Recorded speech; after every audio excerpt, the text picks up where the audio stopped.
On the Spot with Michelle Makori is brought to you by Prime XBT. Welcome back. Another strong jobs report is reinforcing expectations for the Fed to continue its aggressive tightening policies. Traders are now pricing in an approximately 95% chance of a rate hike at the central bank's meeting later this month. And we are back with Rich Checkan, President and Chief Operating Officer at Asset Strategies International, to get his macro outlook and gold forecast. Rick, welcome back for part two of our interview. And as we've been discussing, Fed Chair Jerome Powell has been signaling that we will likely see at least two more rate hikes this year, not signaling any chance of a rate cut. What are your expectations here? Well, after a year or so since he started, clearly he's motivated to go this direction. I think that he's going to be a man of his word at this point, but he doesn't have much rope left to play with. I think they say, one or two more rate increases this year. I personally don't see how they can go much further than that. And I think you're going to throw it back in my face, but I said that they'd be done by now last year when we spoke. But I do think they're coming to the end of their rope. There's only so much they can do. We see numbers come out this morning like we did, and you start to think, okay, well, he's got a long leash to keep going because he's not breaking the economy yet. I hear that constantly.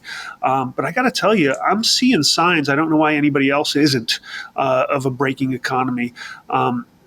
Does anybody talk to their neighbors or their friends and ask them how they're getting by with their bills?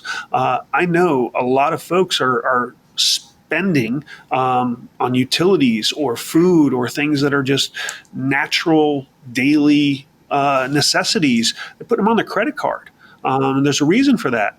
They can't refinance their house and tap into that piggy bank because every time they do, the interest rates are going up higher now. It was different when money was free. Now money has a cost to it. So people are putting necessities on their credit cards. We're seeing an increase in consumer credit. I don't even want to begin to think of what the commercial real estate market's going to look like and the impact that's going to have on the banking and financial sectors when, major players walk away from trillion-dollar mortgages in big cities. That's clearly going to have an impact. We are seeing an increase in unemployment applications. Let's face it, the economy isn't, churning along at any great paces. It's inching upward, if you will. A lot of that's driven by the stock market, but how much is that, a fair valuation of what those companies offer? Only time will tell. Right. Now, Rich, I don't really like the term throw it back in your face about what you told me last year. But yes. If the shoe fits. But of course, I do need to call you out on previous forecasts and previous estimates and get your thoughts on those. And yes, we spoke about exactly a year ago. You said you expected gold to hit 2,400 within a year as the Fed would be forced to pivot. So again, what happened there? Why do you think the Fed hasn't been forced to pivot? Honestly, I'm scratching my head on this. I think a lot of people give the Fed a lot of credit right now, and they believe that they have matters under control. Again, I see chinks in the armor. I see cracks in the foundation of the economy. I'm not saying it's the end of the world as we know it. I'm not a Chicken Little, the sky's falling type guy. I believe it or not, I am kind of an optimist, and I think we'll get through this. But I think there's more damage to the economy than they're letting on. I think the masses aren't seeing it. The confidence level is up, and they're believing what the Fed tell us, despite the fact, mind you, and I know you've heard this from plenty of other guests. I watch your show all the time, where the Fed basically created the inflation that we have right now. They did not recognize it. They blamed others. They denied it. They said they misinterpreted it, that it was just transitory. And then they realized that it's incredibly sticky and they've got to go, crazy with interest rate increases. So, a Fed that has been wrong for so long to have credibility in anybody's eyes is just beyond my comprehension. But for whatever reason, we're buying what they're selling, and people are buying into that. But I just don't think they have much further they can go with a 31, $32 trillion debt, no cap on how high that can go, and the cost of basically servicing that debt going forward at these interest rate levels. The end of the road is near, and that's going to be a good time for anybody who's already purchased gold. Right. Before we get a more detailed outlook on gold from you, we talk about cracks in the economy. And look, Rich, we've already seen 3 of the 4 largest U.S. bank failures happening since the Fed. Oh, by the way, that happened too, right? Yeah, that happened too. Since the Fed embarked on a very aggressive tightening policy. And if it continues to tighten, there are expectations that a lot of these regional banks will not be able to withstand that. And certainly those that are exposed to the commercial real estate market, which is looking very precarious. What is your overall outlook on the regional banking sector? They're going to have to absorb massive losses, and the only way they're going to do that is they're going to be bailed out by the Fed. Do you see more bank failures then? Yeah, I think they're already brewing at this point. I mean, there are people circulating with lists of banks that are in trouble, basis stress tests. So, yeah, I think that's happening. It's getting back to the credibility issue. I'm glad you brought up the banks. That's the Fed's oversight. It's one of the things they're supposed to be doing is regulating and monitoring the banking sector to make sure it's healthy. And they actually looked at these banks prior to them failing, and they missed it. Again, incredible credibility with the Fed. I don't get why people believe what they're selling. But yeah, I do think there's more bank failures coming. I don't know how the economy absorbs people walking away from trillion-dollar mortgages on a multiple basis, and it survives without pain. I don't know how that happens. Right, and we've also discussed on this show the idea of the Treasury now having to fill up the Treasury General account following the fact that the debt ceiling deal was resolved. And as you quite rightly pointed out, there is no debt ceiling. There's only a conversation to discuss it further down the line. There hasn't been a limit reached. And now when we're past the elections, by the way, I wonder why they chose that time frame.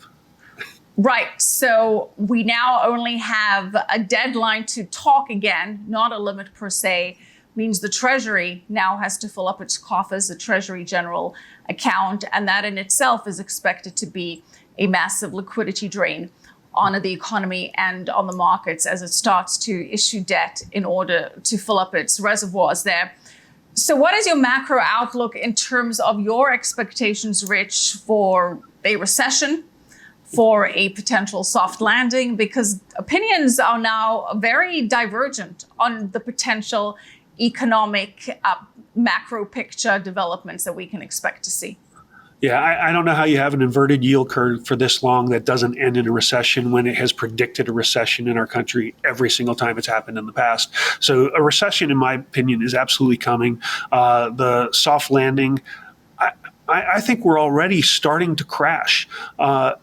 I buy my own groceries, okay? I don't have somebody that does that for me. I go to the grocery store. Just in the past year, the increase in prices is astronomical. The money that we're earning, and I think, I forget what the number was. They just reported the wage increase like 5-6% or something like that. I don't see it. It's not keeping up with inflation. And supposedly inflation's down to 4 or 5% or whatever now. That increase in wages is not keeping up with inflation, and the paychecks are going to cover less and less and less over time.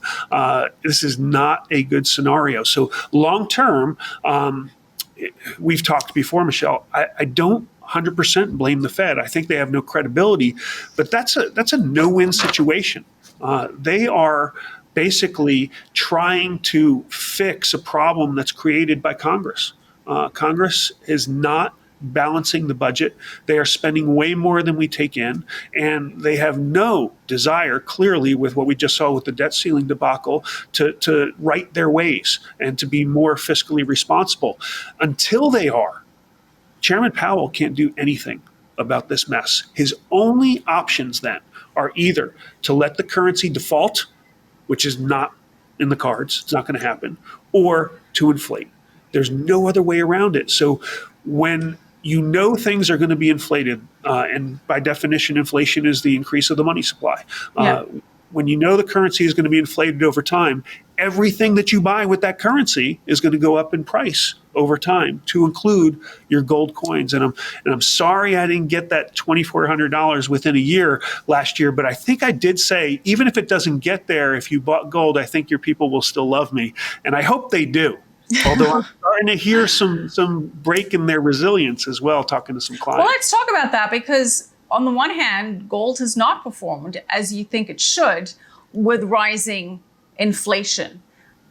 There is a lot of technical selling pressure that we're expected to kick in if gold does fall below that $1,900 an ounce level, as we've seen the Fed being very aggressive. If it carries out 2 more rate hikes, do you think that gold is at risk of falling? And do you see it breaking that $1,900 an ounce level in the near term if the Fed, of course, continues with this aggressive policy? There's no question, short term, Michelle, anything can happen. But I've got 2 thoughts on that, and then I want to zoom out. Okay, so the first thought is, I had a client come to me and he said the inflation narrative is dead. Gold hasn't done its job. I talked about this last year. Last year, I don't think we were in an inflationary environment for assets. Okay, my personal opinion, and I wrote about this a lot, is that we were in a CPI, a consumer price inflation mode, for all the things we're buying with our money. But our assets were in a deflationary mode, right? As the Fed was pulling the punch bowl away from the party. So in a deflationary environment for assets, gold actually did a fantastic job. I don't know if you recall the numbers of how far the Dow, the S&P, the NASDAQ, Bitcoin were down last year, anywhere from like 15 or 20 to 66%. In those range of assets. Gold was flat. Okay, and that doesn't sound like a lot, but it outperformed the NASDAQ by 30%. It outperformed Bitcoin by 66%. In a deflationary environment, gold's job is to hold purchasing power. I think it did that well last year. I don't know that it's really reinforcing its case with its performance this year and generating the comments from some of our clients. But, basically when he said, gold is not keeping up with inflation, I have to disagree. I started in this business 27 years ago. And when I came into the business, expensive gold, if you will, was $250 to $400 an ounce. Today, expensive gold is $1,800 to $2,000 an ounce. Gold is doing its job. And if you ever doubt that, all you have to do is zoom out. Okay? Stop looking at the day-to-day, week-to-week, year-to-year chart.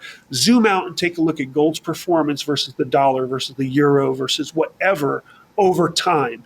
And there's no question about the trajectory of the gold price and whether or not gold is fighting inflation for your portfolio. It's a fantastic hedge. All right, very big picture. You did send us a chart to substantiate the point there. You sent us a chart showing that since the year 2000, gold has performed better than the Dow, the NASDAQ, and the S&P 500. If you can break that down for us, I think we see that gold is up, according to your chart, 562% in the last 23 years versus the NASDAQ, which is up 230%. So no slouch. No slouch. No, listen, it's not looking good against the NASDAQ so far year to date, that's for sure. Of course, but again, short term, zoom out. Right? Okay, so then how do you see the rest of the decade playing out? Basis what I just said about the Fed having no other alternative but to inflate the currency, there's no question in my mind that gold goes up in price over time. The question is, will it keep up short-term, medium-term, long-term with other asset classes? The chart says, the Dow's up 198% in 20 some odd years, 23 years. S&P 500 is up a little over 202%. NASDAQ's up 230%. Silver, up 327% in the 23-year period, and gold's up 562%. Long-term, gold would do its job. I wonder about the valuations of these companies and how, when greed leaves the equation, and we shift back to fear, and we will, Michelle, we always do. This is fear, greed, fear, greed. It keeps handing off the baton. And when that happens again, I think gold holds its value or increases, and stocks will pull back. And that may be that soft, hard, painful landing that we're looking for. There will be a recession, and that doesn't mean stock prices keep going up. Do you have a gold forecast then for 2030? You're going to do it to me again. I'm going to do it. At least I'm giving you more runway this time, Rich. Yeah, I don't know. Most analysts are saying that we will not see new record highs this year. Most of the analysts out there are saying that we've already seen it. Earlier in the year, this year, the high price for the year. A handful are still calling for that $2,400 level. I don't know if I'm in that camp right now, and it's not a bad thing. Again, gold is going against significant headwinds right now. The rising yields on bonds, the strong, if you will, U.S. dollar, although I don't know, falling from 116 to 103 in less than a year is strong. But it's running into some headwinds. You've got the belief in the Fed and the fact that they will continue to raise interest rates. All that is negative for gold in the short term. And yet, you really can't beat it down. Now that I said that, we're going through 1,700 on the downside. But the bottom line is gold is holding its own. It still buys a hell of a lot more than it did 20 some odd years ago. And I do think it will turn up. Maybe not this year, maybe not new highs this year, but I certainly think we're going to be done with the Fed's rate hike tightening cycle or rate hike cycle this year. And next year, when they pause, it should be positive for gold. When they pivot, it's going to be incredible for gold. And I expect much better things for gold in next year. So you've got some time to buy it with falling premiums, lack of investor sentiment, and lower spot prices. I think it's a great time to back up the truck. Well, let's talk about premiums. What are they looking at in terms of bars and coins? You're saying we're seeing falling premiums on the retail side? Yeah, we are. And not falling dramatically, but they're starting to come down, something they haven't done in about a year or two. Be honest with you. On the silver side, you look at Silver Eagles, we were looking at premiums of 50 to 60%. That means you have to buy 1.6 ounces of silver every time you wanted one. It's crazy. And yet people would pay those premiums, even though we try to talk them out of it and into other ways to own it. Now those premiums are coming down. I don't have them off the top of my head, but I want to say we're approaching the 40% level, which is better, not great, but better. For 1 ounce gold coins in a realistic quantity of 10 coins or so at a time, they were 15%.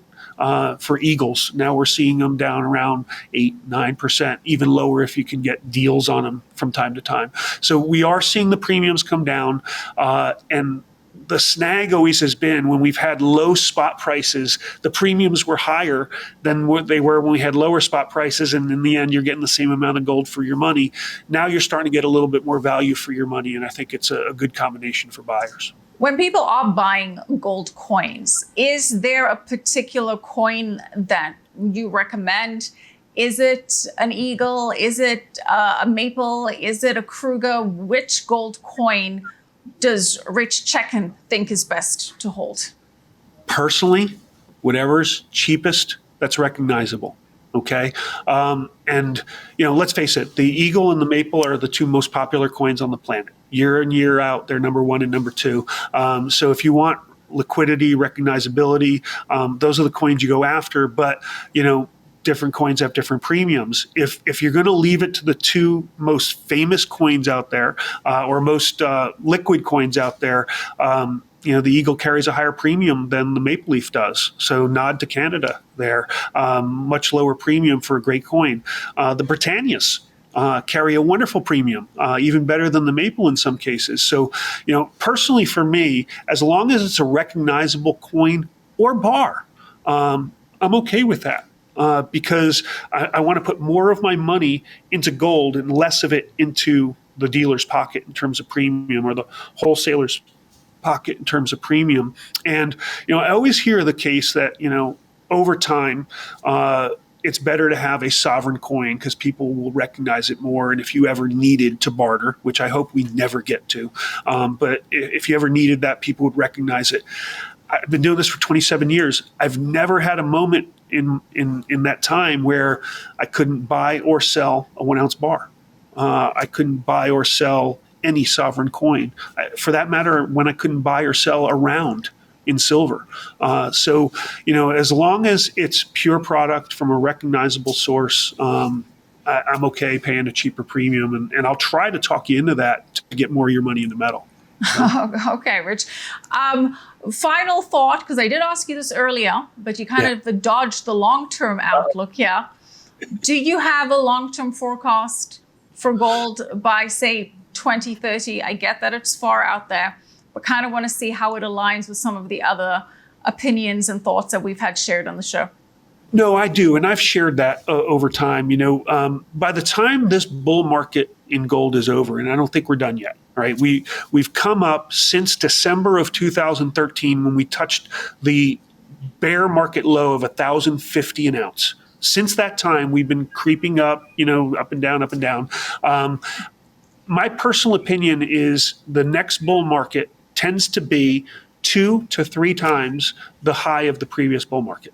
Okay. Now, we don't have a ton of data to go back on analyzing bull markets because they didn't matter before 1971 when we decoupled from the dollar, and we had an official price before then. But we've had 2 bull markets since then, and we're seeing those numbers play out.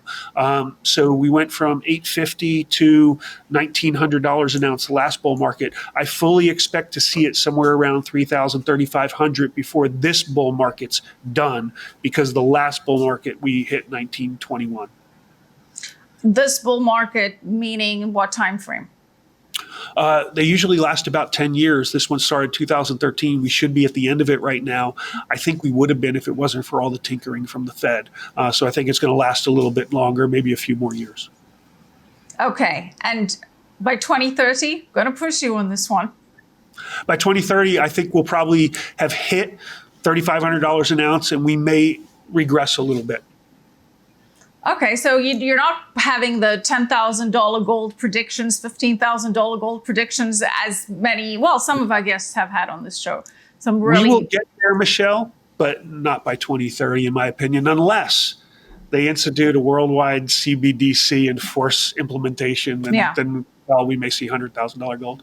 But no, I don't buy into that scenario in the near term. I think markets that go up that quickly, that high, are to be feared, not to be embraced. Yeah, careful what you wish for. You certainly don't want gold at that price level if it means that the rest of the world around us has collapsed into the state that would necessitate gold being priced so highly. That's my thought on that one. I'd pass on that. I'm with you. All right. Well, Rich, final thoughts as we wrap up here. Don't give up on gold. I think, now sentiment is certainly low. I mean, I'm getting comments negatively about gold from longtime buyers and people I've serviced for 20 years or more. And that's an indication to me that you should buy with both hands, not just one hand.